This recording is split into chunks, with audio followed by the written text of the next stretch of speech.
hopefully she gets logged on here pretty soon. But Ashley, thank you so much for joining me. I know we have a bunch of people signed up who are excited to listen to what we have to say and your input on all of this. So thanks for taking the time. I really appreciate it. Of course. Thank you so much for having me. Absolutely. All right. So as people are logging on, you might notice I'm down a presenter. We're supposed to have Holly Henry here, but she has some technical difficulties. So I'm going to take the lead today. And if at any point she hops on, we'll be really excited to have her because she was supposed to be on, but computers and all that good stuff. All right. So I'm going to give it one more minute just to let everyone log in, get settled, grab a notebook, grab a piece of paper, pen to take notes, and then we'll get started.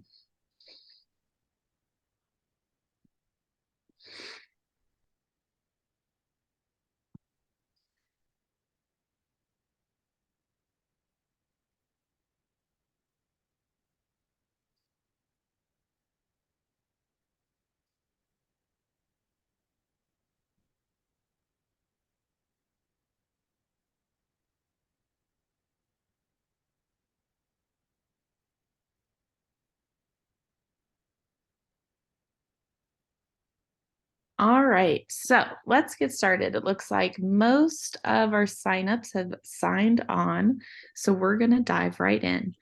I want to just welcome everyone to Let's Talk Money, Honey.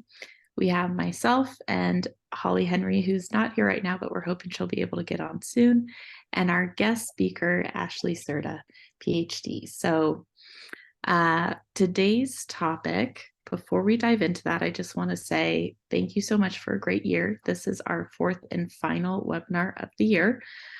We've talked about many different topics, and it's just been such a journey, and we've learned a lot, got to meet a lot of people, and it's been a great experience.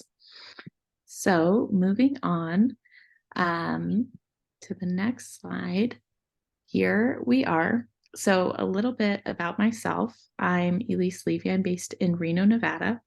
I learned after spending many years working in the field of marketing that I wanted to find a job where I was helping people and making a real difference in their lives.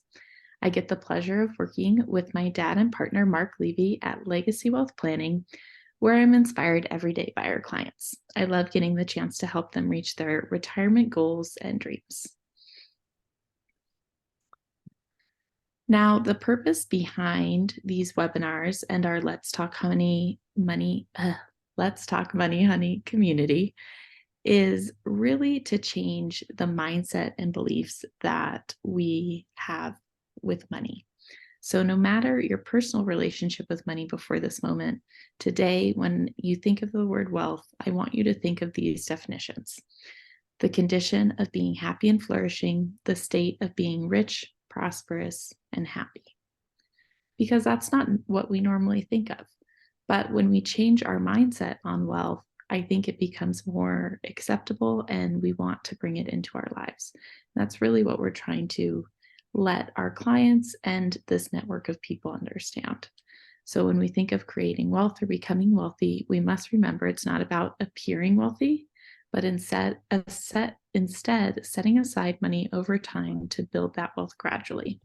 A lot of people misunderstand wealth as being able to afford an extravagant lifestyle, but really it's taking the money you make and not spending all of it, and instead saving it and building that wealth.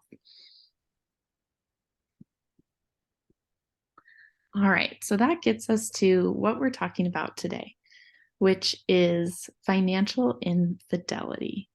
And I think it's a good closing topic because we've talked about a lot of different things this year. We've talked about how to become a financial badass, the basics of investing, moms and money. And now that we're in the holidays and the end of the year, it's a good time to talk about how finances play into our relationships. So it's kind of a full circle year as our topics go on. So what exactly is financial infidelity? I think it's like kind of a buzzword on social media, but you might not actually know what it means. But really, it's a negative money behavior known as a money disorder in which financial deceit is performed towards a romantic partner. So that deceit can be in the form of lying. It can be in the with withholding the truth, hiding debt, anything along those lines, spending habits that you're not revealing to your partner. The list goes on and on, but it's basically deceit is how you kind of want to think about it. And I also want to give just a PSA. Holly and I are not relationship experts. We never claim to be. We just are financial advisors. And so we work with a lot of couples. So we're not here to give you dating advice or anything like that. We're just kind of taking the position of what it looks like from a financial advisor when these situations come to us and what we've noticed and what we've learned and what you can look out for. But for dating and relationship advice, you have to go somewhere else.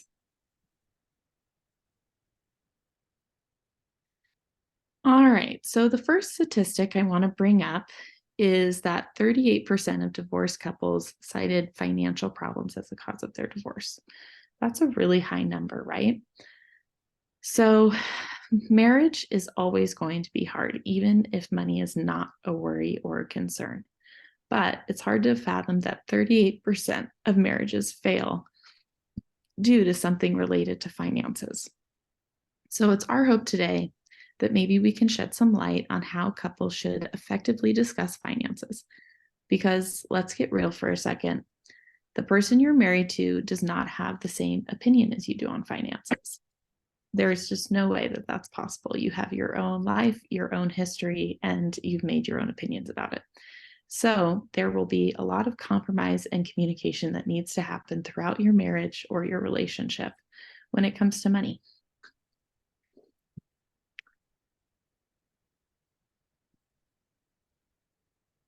All right. So maybe you've never lied to a partner about money, but have you ever conveniently forgotten to tell them about a purchase or purchases you've made? I know I have.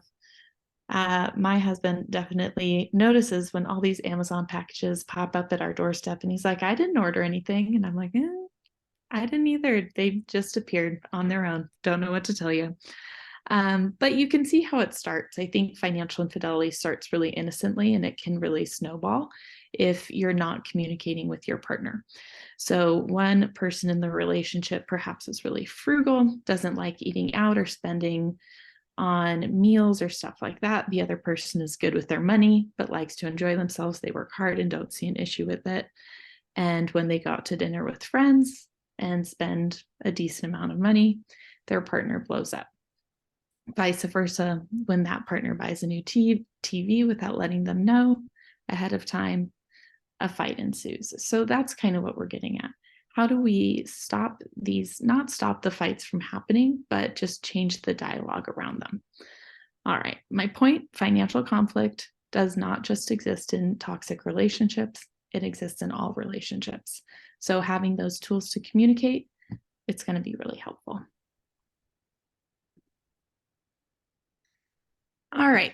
So maybe you're not married, maybe you're not in a relationship, but you are dating and you're wondering, what should I be looking out for out there? I have a lot of single friends and they tell me the best stories about their dating life on Hinge and Bumble and all those dating apps. But these are a few that we gathered just to kind of keep your eye on. So, unwilling to discuss money. Now, you shouldn't do this on the first date. I'm going to just say this. This is like, you've been dating, you know them. Okay. So don't be a weirdo. But as you're dating and you're getting to know these people, look out for things like this. So, are they lying about their debt or their spending habits? Are you always paying for meals? Maybe, and that's something you always talk about on the first date, right? Who's going to grab the check? But if you notice you're doing it every single day, I would definitely look into that. That's a little weird. They give you an allowance. They give you money to spend because they don't trust you to spend your own money. They're uncomfortable with making more than you. I've seen that. Lavish spending, or on the other side, severe frugality. So not willing to spend any money ever. Asking to borrow money repeatedly. If someone you're dating and you don't know them very well is asking to borrow money, big red flag, really big red flag. Because yes, maybe they have a circumstance, but you don't know them very well. Why are you the person they're turning to? And then limiting access to your own money. So if they're at all trying to control your money or how you spend your money, I definitely look into that. All right. So that brings us to, we can't just spend the whole day saying, well, these people you're with are going to be really weird, because we have to look at ourselves too, right? We have our own baggage that we bring into the relationship, and we have our own financial history that makes us feel the way we feel. So you might react differently to something than I would, just based on your own personal background. So these are 6 kind of habits I see most commonly with my female clientele. And these are just things that kind of bring up, maybe you have some stuff to work on with your relationship with money. So money avoidance, that can turn up in many different ways. The most common is avoiding actually looking at your finances. I know that sounds crazy, but I have clients who won't look at their bank account. They won't look at their spending. They just don't want to know. So that's actually pretty common, especially I think in millennials. We weren't always taught to address things head on. So we have that kind of avoidance strategy. Financial financial dependence. So this could be in the form of a parent, you're still relying on a parent, or a partner. You really don't have financial independence, so you need to be with your partner. That can create a lot of strain, and also the feeling that you can't leave a relationship because you need them financially, right? Workaholism. I think some people wouldn't think that this is related to money, but it is. Maybe you grew up in a lower income family and you were always worried about money. And so that in your adulthood has come out into just working all the time to make sure that you're never without, right? Underspending, just like we can overspend, we can also underspend. So not buying new clothes when you need them, even though your clothes have holes and stuff like that.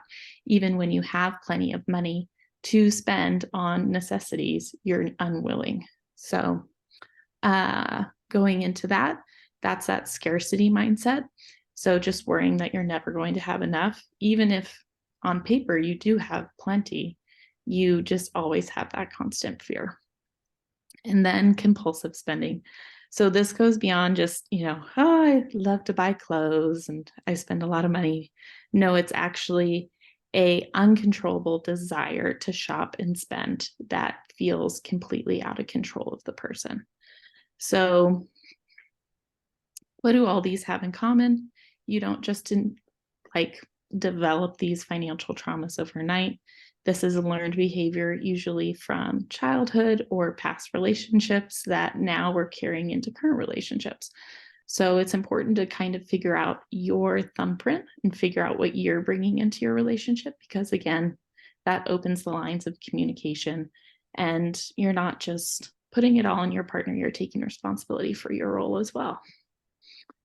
Okay. So Ashley, Holly was going to do your introduction because she obviously knows you better, but now Ashley's going to speak for a little bit.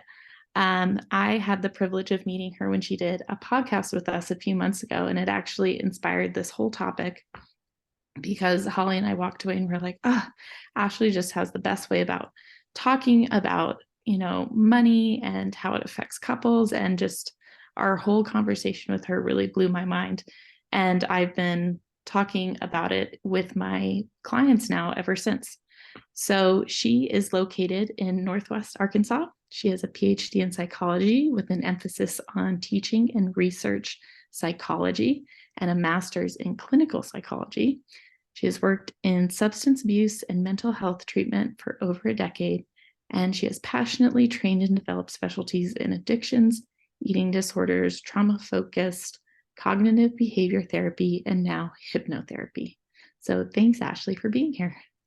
Thank you so much for having me. I am very passionate about this topic because it's one, like you said, that's not always discussed and is so vital. So I'm a statistics person, right? And you had the statistic of 38% of couples cite Mm-hmm. financial difficulties. There are some states that you're not allowed to cite that. And so they will cite Wow. irreconcilable differences instead. Oh my gosh. So we actually believe that financial problems is the number one cause of divorce. Wow. So Um, that number is probably way higher. way Yeah. higher, way higher. Like I said, there are a lot of states that won't allow you to state financial differences. It's irreconcilable differences, or I mean, if you're in a no fault state, they make you fault something, but they might not always let you fault the thing you want to say, right? Mm-hmm. And so the Wow. statistics are unfortunately skewed. But so let's look at infidelity. So infidelity is disloyalty to an obligation, right? That's the Mm-hmm. short, sweet, what it means. For y'all, you say infidelity. For us, we say abuse, because emotional or intellectual abuse is an attempt to control you, to manipulate you, or to neglect you. Yeah. And if you look at what we do with finances and relationships when we are not healthy, it's an attempt to control, to manipulate, or to neglect. Absolutely. Yep. So to me, financial infidelity is actually just financial abuse. Yeah. Yeah. No, I think you're right. And like you said, it can start with the I didn't tell them how much I spent, Mm-hmm. and go to I have 3 clients like right now, all of which are male. I find that an interesting fact for myself. Y'all may not, but that are, I believe, being financially abused by their partners one way or another. One of Wow. them makes well into the 6 figures and has a $50 a week allowance by their spouse. Wow. Which, I mean, so you get to go to lunch once, right? Like that's what you get to do, With today's prices, yes, that's one right? lunch. With your well into 6 figure income. Another, they use the excuse of, we like to go on lavish trips once a year, so I have to be really in control of it because he's not good with money, even though he's saying, I've never gone over the budget. I've never, right? There's not a reason why, but this person has just taken control Yeah. over it. Yeah, With, and I hear that a lot is I'm not good with money, so I let my partner handle it. Mhm. and so, I mean, and then you have those that are just straight up lying of, this is how much I've spent, but we have separate bank accounts, so they don't know. And then I try to get home quickly so that the packages aren't on the front step. Or, I have heard stories of people buying something and then stashing it away for weeks, months, years at a time because they're afraid to bring it out and show it to their partner, Yeah. right? Let their partner see that they have a new person, new whatever, right? Mhm. Um, a new For men, it's been, I've heard a lot, especially in Northwest Arkansas, we're big hunters around here, right? And so a lot of, I bought this new thing for hunting and I've just stashed it away, and hopefully when I get ready Wow. and leave, they won't know. Um, so there are all of these patterns that couples get into from dating that are carried through. Yeah. Um, And they and just then build on themselves. Yeah. exactly, exactly. So there's a beautiful book that was written, actually, I think it was written in the late 90s, but it's still true today. It's called The Poverty Mindset. And it talks about the trauma that is associated with growing up in poverty Mhm. and how that influences and impacts our behaviors as adults. One of the things that they noted is people who grew up in poverty who have a little bit of money now, the very first thing they're going to spend on is entertainment, right? And Yeah, so absolutely. you don't then develop any type of wealth because instantly it's gone, Yeah. whether it's bigger and better TV, sound system, what have you. Always Hmm. have to have the newest and the best because this entertainment is the most important. And because as children, that was something that was denied. And Yeah. if you haven't healed from that, we repeat what we don't repair. Yeah, absolutely. If we haven't healed from that, we go through those patterns and continuously create problems in our day to day.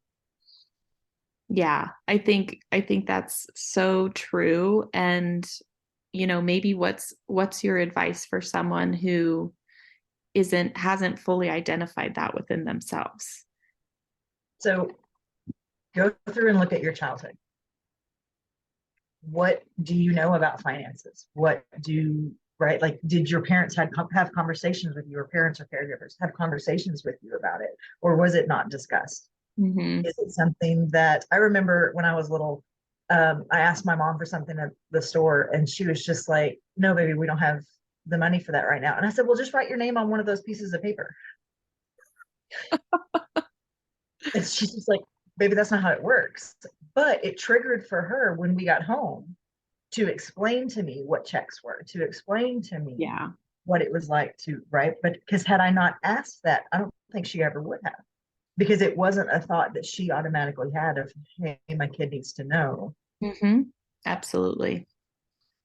And so go through and double check your childhood and what was that like? And then compare it to how you engage with money now, Yeah. right? Is it the same? Is it radically different the other way? Is it, I mean, because sometimes we're like, well, I don't want to do that. So we swing so hard in the other direction, right? And so then you become extremely frugal whenever your parents were Mm-hmm. excessive spenders, or right, vice versa. Yeah. Um, and then just start asking yourself, where do I want to be? Mm-hmm. These are the patterns that I just identified. Now Yeah. where do I? Yeah. And just, I think too, it's like we do live in a world where most kids did not grow up with any personal finance education. And truthfully, not a lot of parents even knew how to teach personal finance. So, like the clients I meet, they're so hard on themselves. And I want to be like, no, you weren't given any resources. You have been figuring this out since you turned 16 or 18, and you've done a lot of good work. But, I really see that like people just beat themselves up because they're like, well, I don't know how to do this. And, I think it's, reaching out and asking for help, asking people like, oh, I see you just bought a car. Like, can you tell me how you did that? So, There are two things that I tell my clients all the time. One of them is we can't live in the I'm not gonna's. mhm. And what I mean by that is we have a tendency to say, well, I'm not going to interact with finances the way my parents did. Mhm. Cool. But what are you going to do? Yeah. Right? We have to be purposeful, or we revert back to the patterns that we know. Yep. That's just human nature. That's how our brains are wired. And then the second thing that I tell people is you're allowed to be new at something. Yep. If Absolutely. finances and building wealth and understanding what that's going to look like long term for you is new, you're allowed to be new. It's, you can make mistakes and you can ask for help and you can seek guidance when you need it. And that is an important part of learning. Absolutely. Yeah. I love like the beginner's mindset in meditation. And I try to, just keep that about everything because it's so true. Like we're all allowed to be beginners at something. Absolutely. If So, you feel that you're in a relationship that is abusive yeah. with finances, then what? Right? Hmm. So, one, seek out help Yeah. together if you can. And if not, as an individual, seek out. And that is seek financial help from people like yourself and Holly, or seek emotional mental help from people like myself, right? Yes.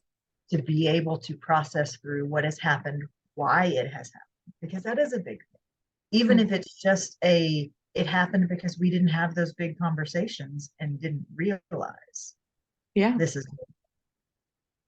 So I was watching a TV show a little while back, the dating show.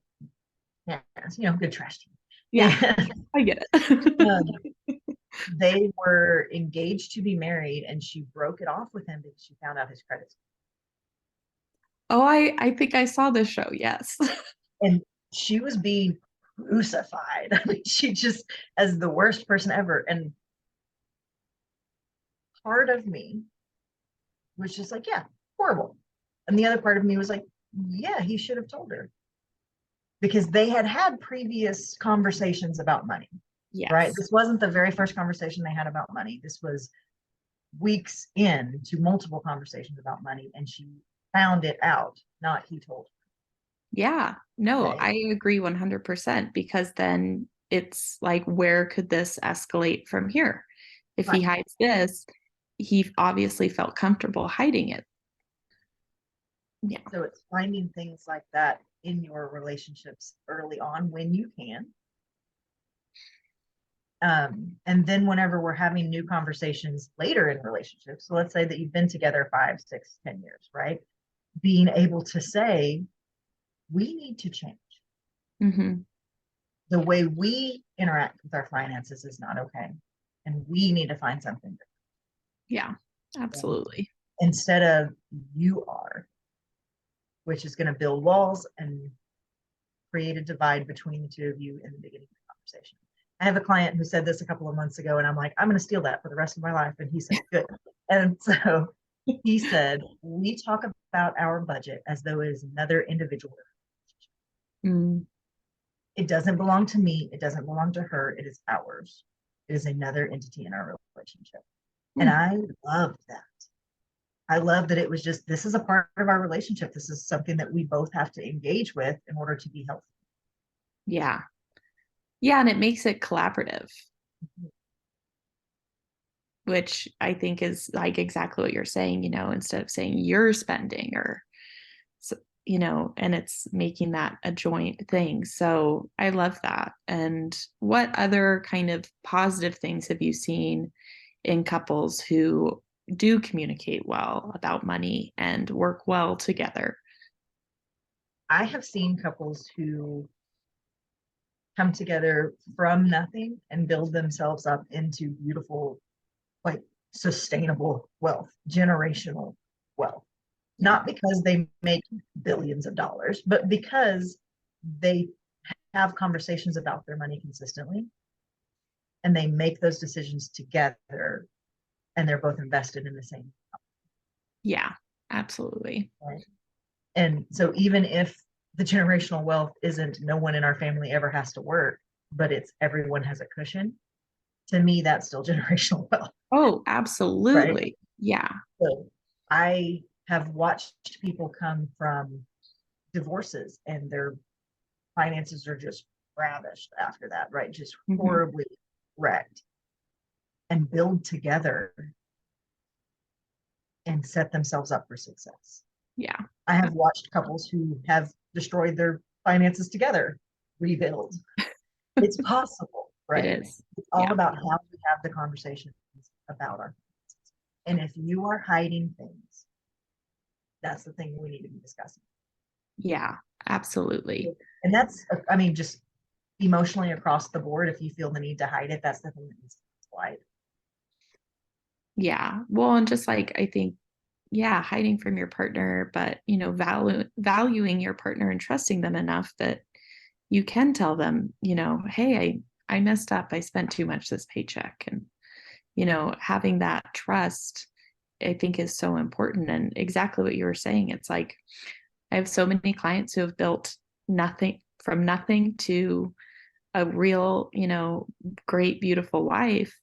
And it's because they value each contribution that they make and they work as a team. And that's like the biggest successes I see in couples is even if one of them is staying home or they're both working, they both value their contributions. And I think that's really important. Well, and when we work together, there is less emotional turmoil. Yeah. So I do want to talk just a second about shame. Oh, Finances is one of the things that brings on some of the most shameful thoughts. Shame is a non-biological emotion. It has to be fun. hmm. It is our only emotion that we are not born with. Hmm. Everything else is natural, is normal, is biological, and therefore serves a function. Yeah. Shame does not. So if you do not like your choices with finances and are shaming yourself for it, you are making yourself feel negatively, down to making yourself feel like shit, excuse my language, Yeah. because of a thing that you have been taught to do, and it doesn't serve a purpose. It's not going to make you change. It's not going to make anything in your world better because it's not biological. And so it doesn't serve a function. Absolutely. No, that's really powerful. And I never thought Change about cycle shame. so that you actually can change, right? Yeah. Wow. Yeah, absolutely. Before I let you go, is there anything else you kind of are thinking about, that just anything along the lines of financial infidelity and just that abuse within relationships that occurs through finances that you want to share with our audience? The way that you can interact with the first conversation is so much easier than we want to think that it is. Yeah. Right. I tell people all the time, I'm like, use me as the one you throw under the bus. I am totally okay with that. And so you can say, so I was listening to this doctor talk today about finances, and I realized that I needed to have a conversation with you about, I buy a cup of coffee every single day. I don't think I've ever told you that. And they might be like, okay. And you're like, oh, okay, that's better than I thought I was going to go. Right? Down to, I had I listened to this doctor today, and this is what she said, and I feel like I need to have this conversation, and it dives in deep into this big conversation. But if we use I statements and we statements, right? Yeah. I think, I feel, I want, I need, we need, that controls the tone Mm-hmm. as much as you can. We cannot control how they react, but we can influence it. Using I Absolutely. statements and we statements influences how your partner is going to react to the conversation. But absolutely throw us under the bus of like, they said this thing, hey, we should talk about it, instead of feeling like you have to come up with a way to break that ice. Yeah. And I think too, it's like our human nature, we build up everything in our head. And I've noticed, like, when I actually do admit or say, like, I bought this really expensive thing and I feel horrible about it, the second I say it out loud, I have that instant relief because I was honest and now I'm able to process about it. And usually it's not as big of a deal to my partner as I thought it was going to be. But yeah, I think, in our heads, we just make everything so catastrophic. So being able to say it out loud is so healthy. Well, thank you so much, Ashley. It was great to have you on here. I have a couple more slides I'm going to go through, but is there any way, if people want to reach out to you, or can you talk about Curated Health, your business, just for a second before I let you go? Yeah, absolutely. So Curated Health is a mental health practice in Northwest Arkansas. You can find our website, just curatedhealthar.com. We are happy to talk to people. Thanks to the Interstate Compact, we can see people from most of the states in the U.S. If you need help finding someone near you and don't want to do telehealth, still reach out. Still give us a call, an email, reach out through the website, and I can help you find people around you. That's one of my pet passions, is that if I can't help you, I'm going to find you somebody that can.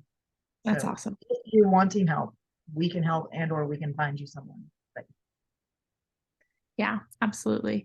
Awesome. Well, I just love talking with you, Ashley. I learn something every time we talk, so it's great. All right. So moving right along, to end it, I just wanted to kind of what Ashley and I were talking about. We actually sent you guys a exercise that we want you to do with your partner. And this is just a slide to talk about what should you be talking about in all stages of a relationship. So, because some things you don't need to talk about, If you don't have kids, you don't need to talk about updating your guardianship and stuff like that. So this is just a slide where I go through every stage. So dating, learn about each other's relationship with money. How is money treated in your origin story? What about it do you want to replicate, and what would you want to do differently? Now you're engaged. I think the period of engagement before marriage is such a powerful time to have big conversations. I got married in October and we were engaged for a little over a year. And in that time, we bought a house and did just overwhelmed ourselves completely. But it allowed us to have these really important conversations about how we were going to build our life together, what we wanted it to look like. And it created space for that. So I think that's a really important time for couples to really embrace how they're going to move forward when they are married. And then you get married. What happens next? Well, a normal thing to do is updating your beneficiaries. If you have employer retirement accounts, other accounts, your bank accounts. I've seen every which way you can combine your finances, and it's really up to your guys' preference. You can combine everything and do everything jointly. You can keep everything separate. It's 2023. You can do anything the way you want it, which is really cool. And then once you have kids, you want to establish a trust. You want to change your beneficiaries to include your children. And you want to establish guardianship. So you want to pick that person in your life that if both of you pass away, there's someone to take care of. And I know this all sounds really serious, but in my job, I deal with a lot of death, unfortunately. And when people put in the effort to set up all this stuff ahead of time, when the time does come that someone passes away, it's a huge relief for the people you've left behind, because you've gone and you've made the decisions for them, and it just it makes the whole process so much smoother. So I know it's a little morbid, but it's my job to talk about the hard stuff, and it's good to keep it in mind as you move through these conversations with your partner. Okay, so moving on. In your email today, we all sent you this partner financial reflection guide. And basically what this is a exercise that kind of leads you point by point how to talk about money. And you can use this at any time, and you can use this on yourself. You don't always have to do it with a partner. But it's good to check in when any major life events happen. So at minimum, if something happens, like you have a child, you get divorced, something like that, you need to do a financial check-in. But you can do it way more than that. You can do it quarterly, you can do it monthly. Anytime you're sitting down and actually looking at your finances and making decisions and processing, it's positive. So it basically creates a space for you to be mindful and intentional about your money and the wealth that you're building. So, like I said, you can do this by yourself or with a partner, and make it a distraction-free time. Turn off your phones and sit down at a table. I like to do it with my partner on Saturday mornings. That's our morning we have together. We get coffee. We know we have an hour of time dedicated. And I also like putting an end date on it, because I don't want it to turn into this whole day where we just talk about money all day. Say we're going to talk about it for an hour, and then we're going to move on. We're going to have a nice day. So the three activities in the guide are a financial checklist, which basically goes down and it's like, let's list what we actually have. Because, I forgot that I had that, account of $2,000 with that employer I worked at 10 years ago. So it's nice to kind of make an inventory of everything that you have. And then your spending evaluation. This one is kind of at your own discretion. Some people like to do it, some people don't, but it looks at basically your spending on a week basis, but you could do it for a month, you could do it for a quarter, but it's looking at the money coming in and where the money's going when it goes out. So all those different categories: shopping, eating, gas, and then you kind of get a good picture of what percentage of your money you're actually spending and on what. And then the last one is my favorite one, and it's money gratitude. So we get to talk about what we're thankful for, what money has brought us, what successes we've had. Maybe you got a raise, maybe you got a bonus, and just talk about how money makes us feel. So that's a really nice one. And as you're doing with this with your partner, there are obviously rules. So plan the conversation ahead of time with an end time, like I was saying. Don't spring this on your partner when you walk in the door. My husband and I have a joke. All of our fights happen in the first 5 minutes that we both get home from work, because because that is when we were at our worst. So we've started like, okay, we're all going to take 10 minutes and I'm going to go over here and you're going to go over here and we're going to decompress. So don't spring it on them. Make this an intentional date that you're having with your partner. And start with easy questions and build to the really difficult ones. So I think that helps kind of set the tone. And then talk about the big picture. My favorite question to ask someone is, what does your life look like 5 years from now? Because it opens all these follow-up questions and say like, oh, okay, how are you going to get there? What does that look like? And the whole point of this is to get out of your perspective and understand your partner's perspective as well. Avoid blame and finger pointing. Like Ashley was saying, use I statements and always end on a positive note and say, okay, this is what we accomplished, and then set the date for the next session that you guys are going to do together. So you don't want to end it on a negative, end it on a positive, because then you'll be more encouraged to do it again, right? So what's next? You can schedule a discovery meeting with Holly or myself. We are licensed all over the US, so it doesn't matter what state you're in. And we work virtually or in person. And that first discovery meeting has no cost, no commitments. And it's basically just for you to bring in all your financial stuff and be like, what the heck should I be doing? Am I on track? Am I not on track? And we just talk for an hour. This can be something you do by yourself and then with a partner. I think that's the most common way I've been bringing on new clients. I meet with the individual and then we have a follow-up with their partner and we can talk about it as a whole. And then we kind of make a financial plan for you and decide what's next and how you can start saving for your goals that you have. Because at the end of the day, a financial advisor is really a cheerleader, an educator, and a therapist, but we're not licensed. We listen. I have other licenses to make up for it.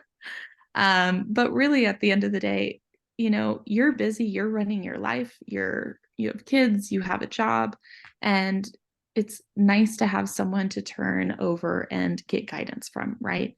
And I think just like people have therapists and nutrition coaches and doctors, we're the same thing. We take your finances and we say, we got this, we can make a plan for you. And I think a big part of our job in all of that is educating you along the way, because we don't want you to say, I know nothing about money after working 5 years with us. We want you to know what you're invested in, why we're doing it this way. And so you can have that just understanding and confidence. So just like I was saying, you need an advisor because we all need experts in our lives. And money, if we've learned anything today, money is so much more emotional than we realize. And when major life events happen, you want someone on your side. I think Holly shared on our past webinars, she met her financial advisor, who's now her boss, when she was getting divorced. And it wasn't until then that she realized she even needed a financial advisor. So to have those relationships in place when life happens, it makes it so much easier. You know who to call, and there's a person to walk you through every step of the way. So this is our contact information. I also sent this out via email, so don't feel like you have to jot it all down really quickly. But as you can see, Holly and I are super available. If you can't reach us, that's not true. You can, I promise. And follow us on social media if you haven't already. We just are trying to grow this community as much as we can. And then in 2024, we're expanding our Let's Talk Money Honey universe. We're going to have a podcast and a monthly newsletter. So if you want to sign up, you can just shoot me an email. But we're basically going to be doing one in-depth topic a month. And this is really for working women who want to learn more about investing and build their wealth. So we want to be a resource for those women and just continue to build on this community and see where it can take us. So thank you everyone for tuning in. This was awesome. And I learned so much, Ashley. Thank you so much. And I'm bummed that Holly wasn't here, but she'll be here in the next webinar, I promise. So thank you, and reach out with any questions you have via email. We will get back to you. All right, thanks.